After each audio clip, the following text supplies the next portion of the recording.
These are some of the greatest gardens in Britain. From a ducal castle to a garden once lost in time. From a modern masterpiece to a plantsman's paradise. We've searched out the finest in the land. Each has its own unique story to tell. Oh, it's delightful. Join me, Carol Klein, on a journey through the 4 seasons. Woo! As I experience a year in their lives. Meet the people who look after them. This is the season which seems to be attached to my soul. This is my midlife crisis bit, really. Glimpse what goes on behind the scenes. Come on, share your secrets. Reflect on their magnificent designs and celebrate the plants that make each so special. As I look through these massive pinnacles of flower, I can see the pinnacles themselves. Serendipity. From up and down the land, these are great British gardens, waiting to be discovered. I'm really looking forward to it. Bet you are too.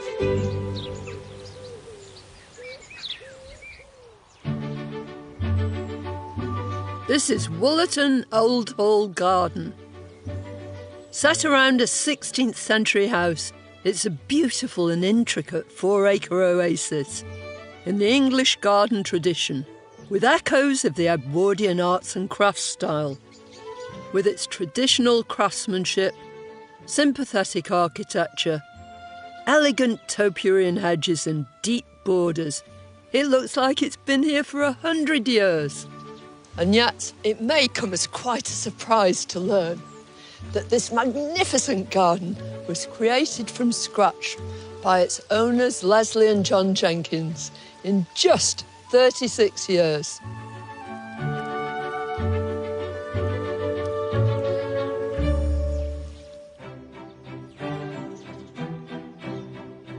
After first living in Wollerton Old Hall as a child, Leslie was so besotted with the house and the land around it, she came back and bought the property in 1983. Since then, Leslie and John have set about recapturing the spirit and quality of a bygone era, but with fabulous drifts of modern planting. And I think there's no better time of year to appreciate Wollerton's mellow, restful atmosphere than during autumn.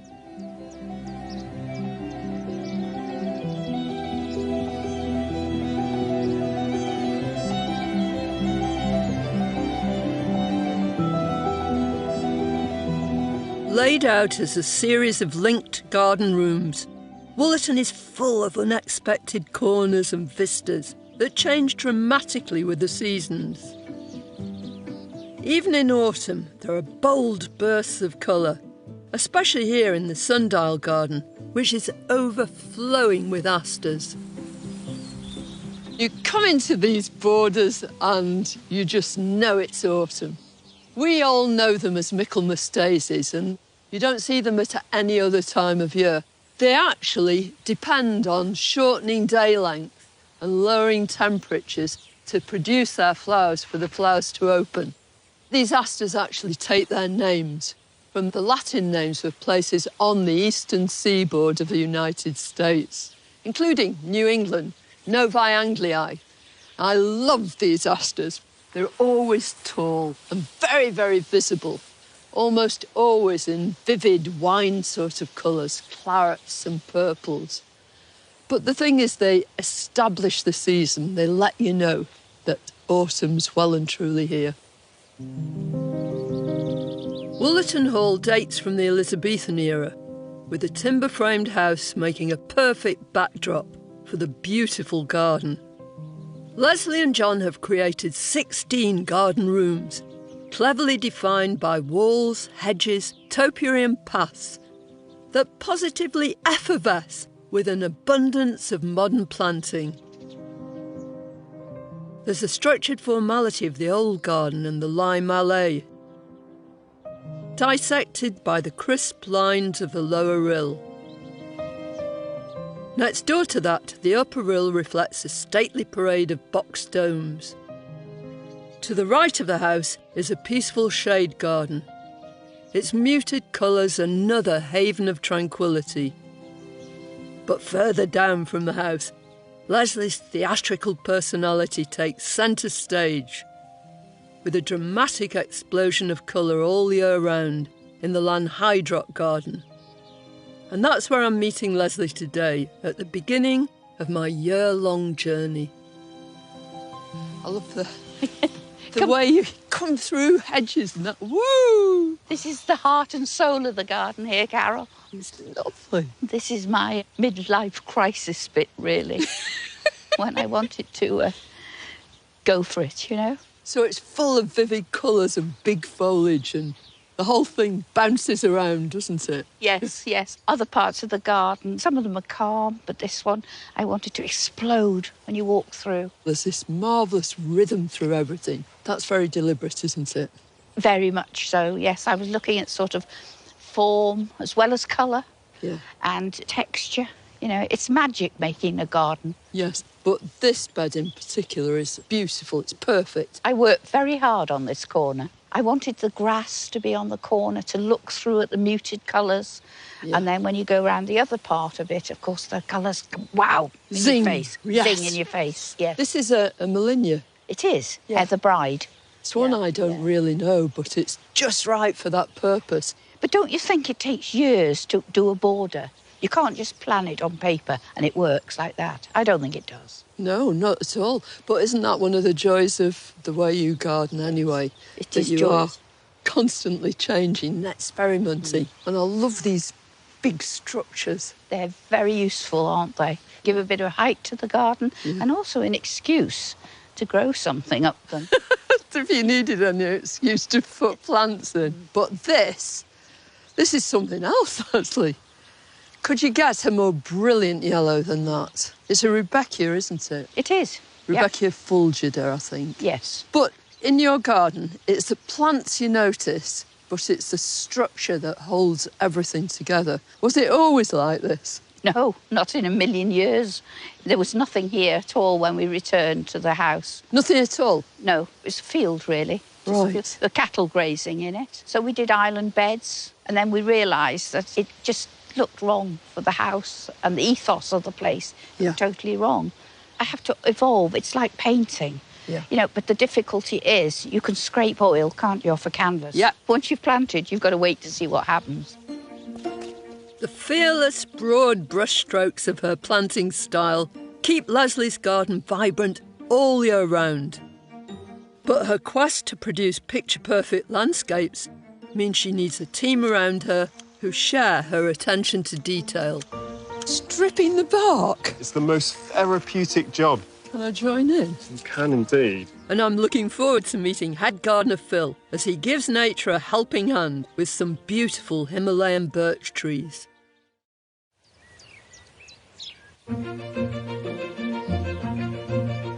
I've come to Wollerton Old Hall Garden in Shropshire, home to artist Leslie Jenkins and her husband John. Their 4-acre arts and crafts inspired garden is a visual delight, with surprising bursts of colour everywhere, even in the depths of autumn. Leslie's a passionate plantswoman, but her garden is so richly planted it would be hard to maintain alone. So she relies on head gardener Phil Smith to keep it in order throughout the seasons. You're stripping the bark? Hello, Carol. Hiya. I know, it's the most therapeutic job. Can I join in? You can indeed. No, this is Betula Jackmontii, isn't it? Yeah, they naturally start to peel, and this time of year we come along and tidy them up ready for the winter, and it reveals that new layer of fresh bark. So I just use lukewarm water and a dustpan brush, and you just start at the top and work your way down, and that cleans off all this green marking that has occurred during the summer. So how long have you been here, Phil? Just a few years. I started nearly 4 years ago, and I applied to come to Wollerton because I really like the garden. I adore garden design, so to get the opportunity to come and work here, absolutely amazing. Sounds like serendipity. Completely. I would love to have worked in a garden like this. Am I doing this right? Does it matter? There is no special technique to this whatsoever. After you've done a small bit, you can get a cloth and just start to wipe it off. and it starts to bring up the nice white colour. They're one of my favourite trees we have in the garden here. I mean, they stand out beautifully now, but in the winter it must be even more so. Yes. You should wait until the end of the winter going into the spring, and this is a sea of white snowdrops, and these white trees absolutely glisten as they poke up through that white carpet. Right. And against the nice dark yew hedge, they really do sparkle and shine. So I can imagine it now. I really just can. Wait and see. Yeah. You can really see the difference, can't you? In the meantime, there's still so much to see here.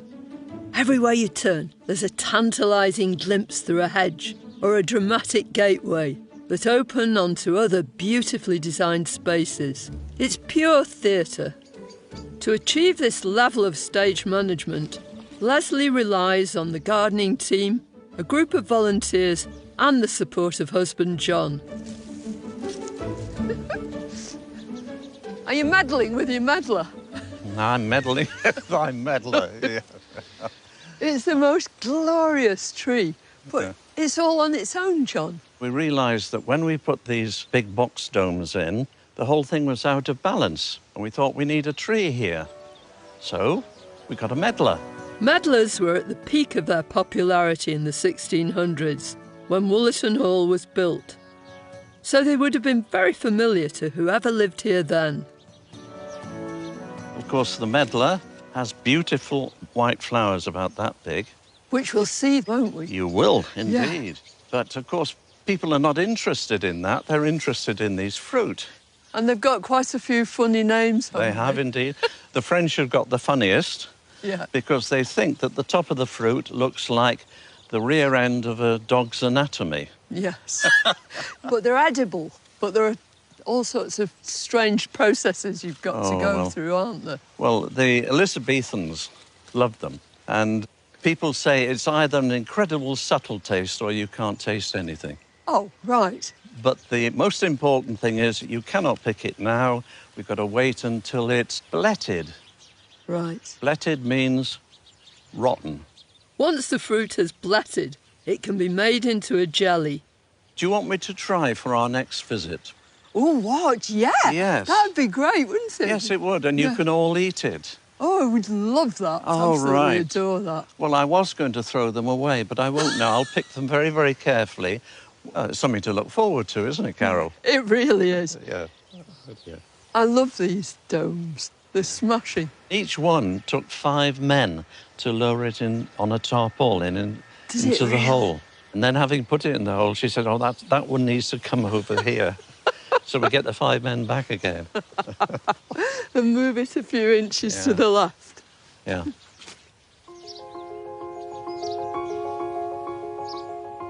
In this quiet corner is the well garden, where I've been drawn by something else you don't always get in mid-October, the promise of this late rose, Lady Emma Hamilton.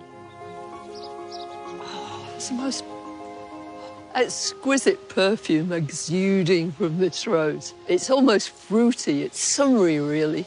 Here, Leslie has this capacity, it's almost an intuition, not just to choose the right plant for the right place, but also to ensure that the pictures she creates carry you through from summer into autumn and beyond.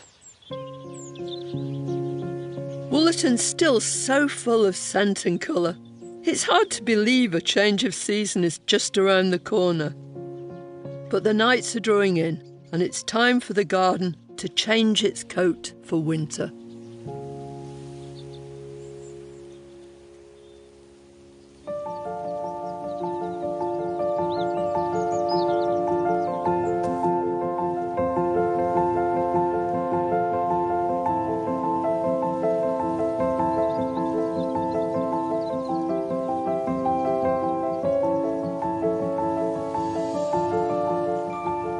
Optimistic gardeners say there's no such thing as bad weather, only different kinds of good weather. And although it's been one of the warmest and wettest winters on record, the solid design and beautiful structure of Wollerton really comes into its own at this time of year. And it's now in the midst of winter. that you can see the garden in all its stark simplicity. What a difference from the autumn abundance that was everywhere when we last saw the garden. Leslie and her team have stripped everything back to its bare bones.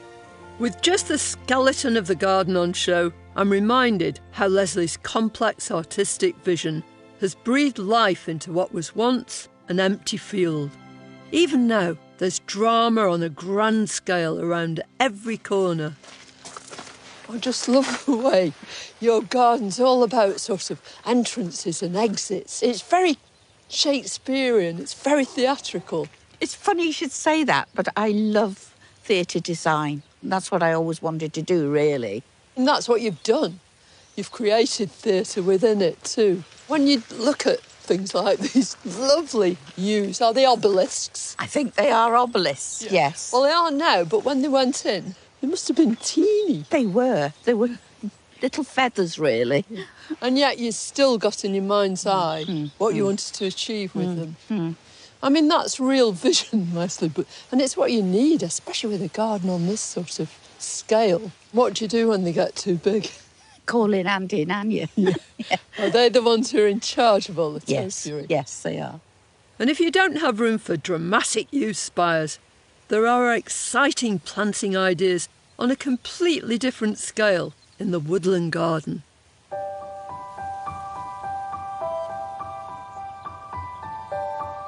Oh, look, this is another world, isn't it? It's magical. The light's lovely today, isn't it? Oh, it's absolutely perfect. Gorgeous. Did you order it specially? I think so, yes, I did. But it's coming through on those snowdrops there. They look like little icicles, don't they? They do. Now, these hellebores, I love the way you've planted them, because sometimes you see them in a very random kind of way. Well, what we do is, when the seedlings, because they produce so many thousands of seedlings, don't they? So we take those up, we pot some up, and if they're good, we keep them, obviously. I mean, sometimes people are trying to breed these hellebores that face upwards, and I think that misses the point, because isn't half the fun just turning them over and seeing what's inside? Yes, the beauty of them. It's like a watercolour, isn't it? Yeah, it is, but it's the wet, isn't it, this winter that's been predominant. Oh, dreadful. You couldn't get on the soil at all. No. And what we've done is we've mulched with our own compost, leaf mould. Yeah. We take it all off, obviously, and compost it, and then last season's, and then so it's completely covered in leaf mould, which has helped a bit. So you need to take all your leaves away, let them turn into leaf mould, and then bring them back. Yes. Yeah. Leaf mould adds structure and organic matter to your soil, and it's so easy to do. You can use wire mesh and wooden stakes to make a bin and pile in your fallen leaves. Then just sprinkle it with water and leave it for a year or two till the leaves crumble. In the depths of winter, when the choice of plants is pared back to the bone, it's the subtlest things that catch the eye or the nose. Oh, it's delightful. This has to be one of the best treats of winter. It's Lonicera purpureae. It's a winter flowering honeysuckle. And this selection's called Winter Beauty. And it truly is beautiful. I mean, the flowers themselves are delicate. In this case, it's kept most of its leaves. Sometimes it loses them.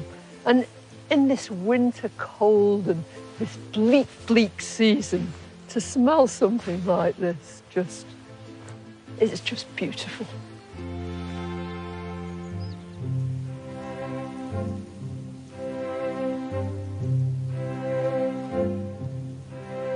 It's at this time of year that you can truly appreciate the exquisite design and craftsmanship of Wollerton's structural details. It's an ethos that was central to the arts and crafts movement. One of my favourite spots is the pleached lime alley. I mustn't surprise you. Hello, Carol. Don't want you falling off your ladder. I'll come down. I'm not going to ask you what you're doing because it's pretty obvious from what you've already done. Yeah, Absolutely we're beautiful. Pleaching the lime trees. Yes. So it's one of my favourite jobs to do in the garden. Yes.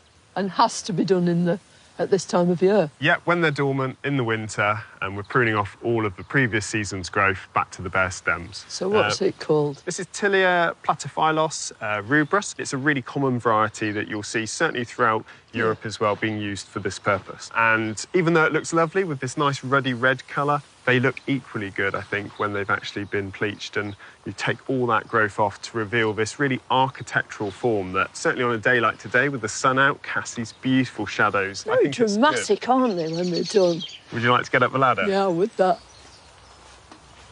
Right up to the top, all the way. Let's have a go. Can I start on this one? You can indeed, and just nice and tight, back to that knuckle arrangement. Oh, they're lovely and sharp. It's got to be clean, though, hasn't it? Because you don't want to leave any snags, and that invites disease, doesn't it? It does. I wonder how many stems you actually cut. Thousands. I tried to count them once, and I gave up. There's way too many. I'm not surprised. I like this. It's very therapeutic. I really could stay up here for a long time, but I don't want to deprive you of a job you obviously love so much.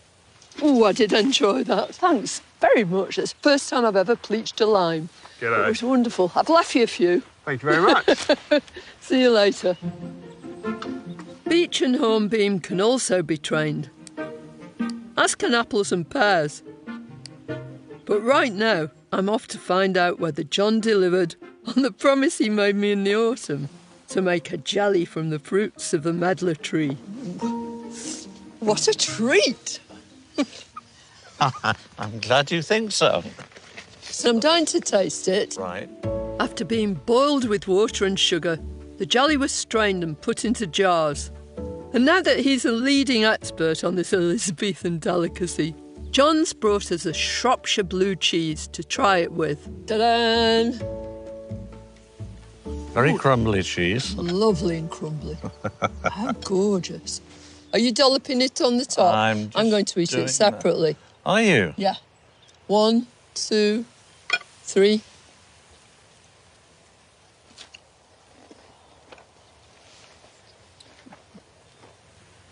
It's lovely. It's very difficult to describe. It is, isn't it? Well, it is appley, but it's very fruity. It's really fruity. It could do with less sugar, I think. Anyway, it's utterly delicious. You never know. In the garden tea room, people will be clamouring for this. They will indeed if I haven't eaten it all first. Oh. Whether or not you decide to have a go at making medlar jelly, this is a lovely compact tree for a small garden. And as winter draws to a close, I can't wait to see what other inspiration is waiting in the wings.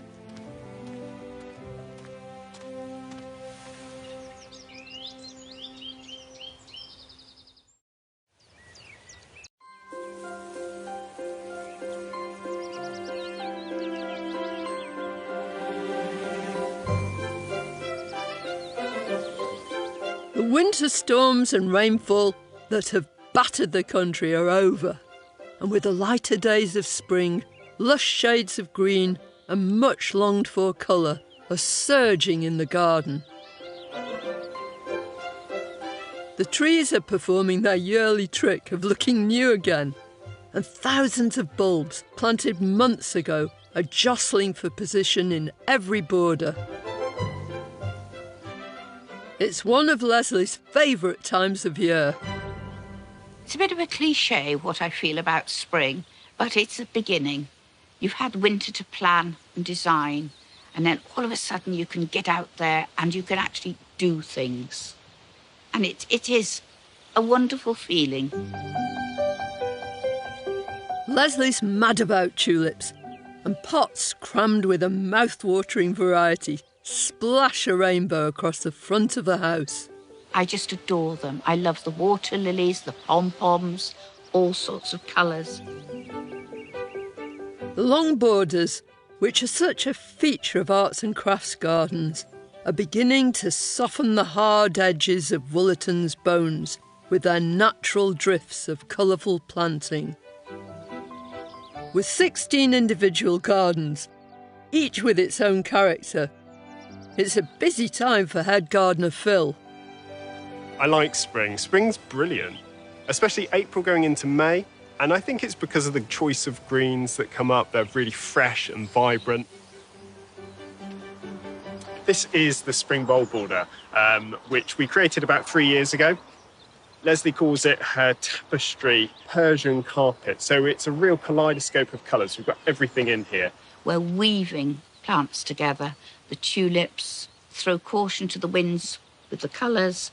We don't particularly plan the colours. They just go in, cheers you up. It might be snowing even, but it doesn't matter. It's just this popping up of the beautiful plants in there.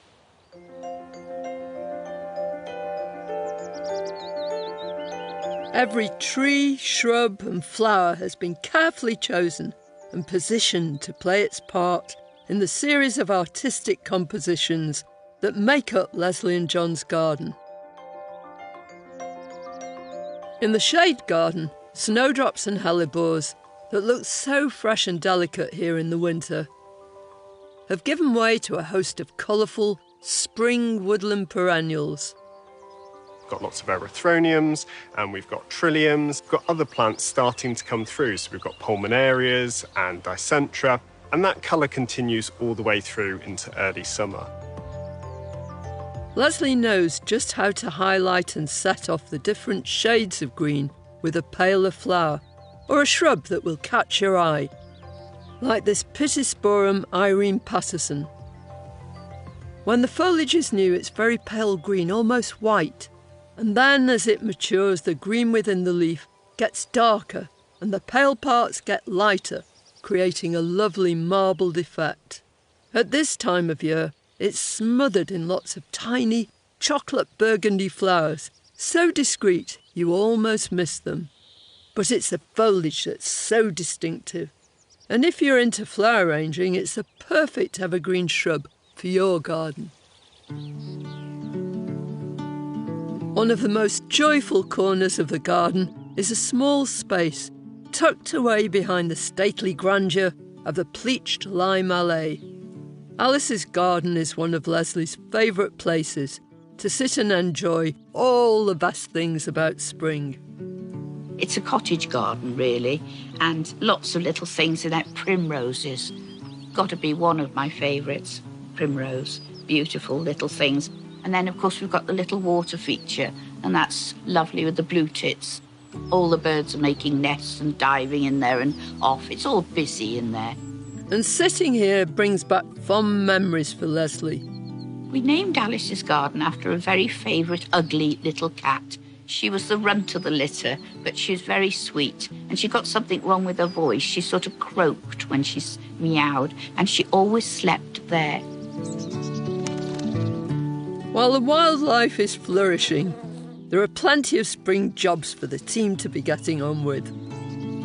So these are all hazel twigs that we've cut from the garden, and they're perfect for staking at this time of year. So all of the perennials are starting to grow up really quite quickly. So this is Veronicastrum pointed finger, and it has lovely pink flower spikes in early summer. But you can see how quick it's growing, and we need to give it some support. So these bits of twig will just provide the support it needs. And when I've put them in, all I'm going to do is just snap them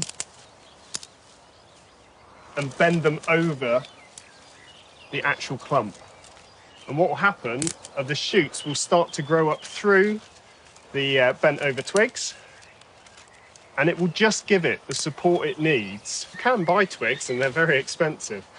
So if you know someone with a woodland, or you've got a bit of room in your garden for some hazel at home, it's the perfect thing to grow. And then you can coppice it each year. You can use the longer stems for growing maybe runner beans up, and the shorter ones for doing this. And of course, all this is really natural looking. So there's no wire, no string, and it will just blend in with the plant as it grows up. I love the idea of using hazel to keep this Veronicastrum growing straight and true, and yet still looking as though it's unsupported. It's just one of many clever tricks Phil uses to help make this garden look effortlessly beautiful. As the days lengthen, there will be many visitors like me looking forward to the promise of summer.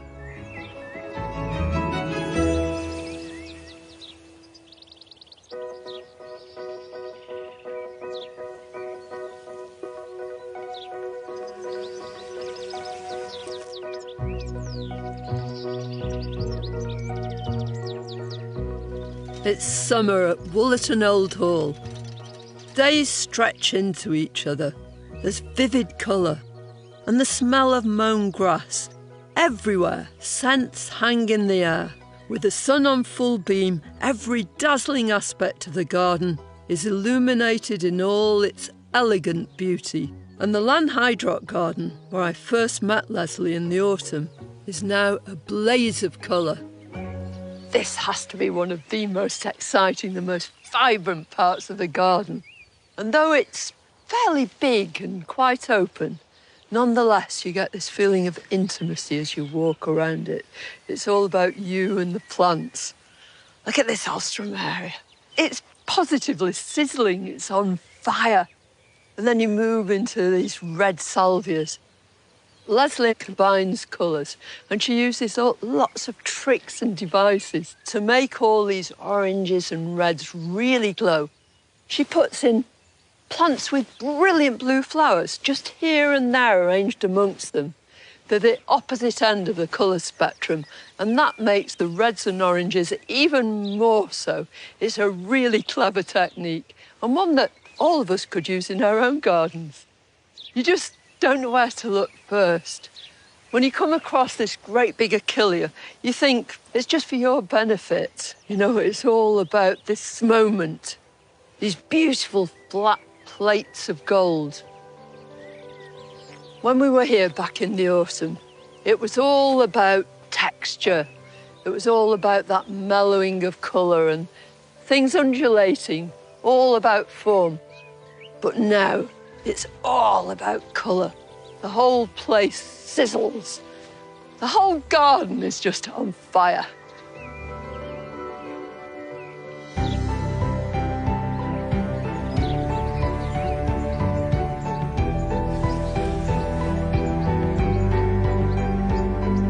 As well as using the full palette of summer colours at her disposal, Leslie creates adventurous plant combinations to paint her beautiful pictures. There's no more luscious example of an English summer border than this glorious mix of perennials and roses, composed by Leslie and John in the Sundial Garden. I was just completely overcome when I came into the garden. I truly was. It is so beautiful. Thank you very much, Carol. Nobody coming in here would think there was any competition between the roses and the perennials at all, because everything just melds together so beautifully. Well, personally, I don't like to see a lot of bare soil unless it's immaculately gardened. Well, it's a waste of space, isn't it? Well, it is, yes. And also, it's important, I think, to not only have the low things in the garden, like the stachys there, but to have spikes. Yeah. Verticals. That's so important. Which groups of plants do you find go best with these kind of roses? Well, they are the plants that will not overpower the roses and give the roses plenty of room. So they're not sprawlers. So we can take geraniums, we can take paniculata phloxes, we can take salvias, and we can take dahlias, which are basically all very well-behaved plants. They are. And how often do you prune these roses? Because this is a moot point, isn't it? Whether or not you do prune shrub roses. We deadhead a lot. Yes. I mean, even this evening, come hail, rain or snow, hopefully not. Hopefully not. Yeah, we will be deadheading. Yeah. Because that's so important, isn't it? Because that just promotes further flower production. Yeah. While the borders are allowed to flourish, the topiary needs keeping under strict control. And later, I find out how it's done. I've had no formal training. I'm just very fussy. I'm OCD. Groups of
Summer's arrived in a blaze of glory at Wollerton Old Hall, with so many shrubs and perennials packing the borders. Phil's got his work cut out to keep everything looking perfect for the garden's many visitors. What are you up to, Phil? I'm disbudding the dahlias to get better flowers. Yeah? It's a grower's technique, really, to try and get nice tall stems, really good, strong flowers, and it's really simple to do. So you'll see that the dahlia stem comes up with the flower bud, the primary bud at the top, and then it will have secondary and third buds coming up, and all we want to do is literally just snap those off. Right. And they detach really nicely. Just like tomatoes when you take it Exactly the same, taking the side shoots off. And what that means is the energy now is back into that one single flower stem, so it will get a good flower. So otherwise, all our energy goes into lots of flower production, but they're all on the small side. Yeah. And a bit floppy too. All floppy, all on the floor, and especially if you get wind or rain, you've kind of had it with your displays. Right. This dahlia in particular, absolutely gorgeous. So this is Charlie Dimmock. How'd you do, Charlie? She's really lovely, isn't she? She's gorgeous. Really good water lily type dahlia. Right, can I have a go? You can. There's a few down the front. Yeah, now do you actually leave these leaves in situ? Yep, leave them in. You will just be able to snap the stems off, and the younger you do it, the easier it is. So as soon as the buds are forming, you can start to take them away, and you also don't get any wound marks either. Just snip it off. Yep, just snip it off cleanly, and it will keep going. There can be something really satisfying about producing a single show-off flower, but sometimes Mother Nature is best left to do the job all by herself. This little rill garden with its central pond is one of the most iconic features here at Wollerton. It's lovely. As soon as you look at this central piece of water here, you're immediately drawn to these beautiful iris, arranged one in each corner. A very simple but a very, very effective arrangement. This is Iris ansata Rose Queen. It's a complete delight. It's a member of the butterfly iris clan. They come from Japan originally. Now, Iris ansata is very, very happy, as you can see, with its feet in the water. It loves paddling. But equally well, you can grow it in any sort of damp border. It mixes beautifully well with other plants. One of my favourite features at Wollerton is the astonishing topiary, especially the box puddings. Here, it's kept in perfect shape by husband and wife team Andy and Anya. Topiary and the hedges and everything are such an important part of this garden, aren't they? They are. I mean, so who does what? I do the topiary shapes, the balls, and mainly the pyramids, though I do have a bit of help. On the big pyramids, we both have to do it. Somebody has to stand at a distance and go left a bit, right a bit. I mean, that's like a sculptor or, doing a painting, isn't it? You need to stand back and look at what you've done. They are marvellous. How on earth do you get them so symmetrical? Well, we have what you call a batter gauge, and that's an implement made out of wood, and we have it set at a certain angle. You hold it against? Yes. Yeah. And that ensures that not just each side is the same, but if you've got several of them in a row, they all fit in with each other. They're all identical. That's brilliant. So when you come in to do something like this... So I set a height. Yeah. And I follow the same height all the way down, and I set a width. So it's really important to keep the shears as flat as you can when you've got that height set. It must kill your back, though, Anya. It does. Topiary is an art with a history. It was a common sight in formal Tudor gardens, so the many edges, hedges, box balls and obelisks are very much in keeping here. What do you enjoy most? Do you enjoy all those big hedges and hedge trimming? I do, yeah. I like doing the hedges. You're good at all the straight lines, aren't you? Yeah. And I like the balls. Yeah. I just seem to be able to follow the sphere. I've had no formal training. I'm just very fussy. I'm OCD. So this is the perfect occupation if you're OCD, isn't it? Yes. Because it has to be spot on. Yeah. It obviously works. Yeah. You've only to look at the results. While Wollerton's crisp hedges and borders of roses, irises and delphiniums point to its traditional English garden roots. Leslie's definitely not one to be defined by the past. She's never afraid to try something new, and in the long walk, she's going for a very contemporary look. Leslie, you're constantly moving this garden forward, and this bit's only been designed for a few years, hasn't it? Yeah, this is a new bit here, and what I'm trying to do, basically, is dumb some of the planting down and concentrate on quite a few colours. Yeah. So which colours? I can see lots of silver and darkness too. Yeah, you're right. It's the silver. Silver to put a little full stop every so often, yeah. You know, with the cardoons and the astele. Yeah, this rather large astele. It is rather large, isn't it? Yeah. Yeah, but it really makes an impact, doesn't it? Yeah. So which plants have you used for your dark areas? They're dark and dangerous, aren't they? Well, yes, Romantica, Clematis Romantica, which is beautiful, isn't it? It's one of my favourites. These lovely Actaeas are just they're splendid, they're gorgeous, aren't they? James Compton, one, and then Brunette. That's Brunette over there. Right. Yes. So very, very dark foliage. Yes. Do you find that very challenging, or is that the sort of major part of what you do, this evolving, you know, this idea that the garden's never still, never going to stay like it is? No, that's the good bit. I can't bear to see a garden that never changes, particularly my own. OK, the structure may stay the same, but having said that, I've still got ideas. You've just got to go on, haven't you? That's what it's all about. It is. As gardening, as with life. Yes, yeah, exactly. This is a garden for all seasons, with the fine bones of its winter structure as compelling as the full flush of summer colour. And it's the eye of a true artist that brings it all together through this incredible series of gardens within a garden. It's difficult to believe that this garden has been created during just one lifetime. But that is Leslie's genius. She combines modern sensibilities with this old English garden tradition. And John and Leslie are constantly looking forward, always playing with every element here, striving to create the most beautiful pictures and effects. And that's why Wollerton is truly a great British garden.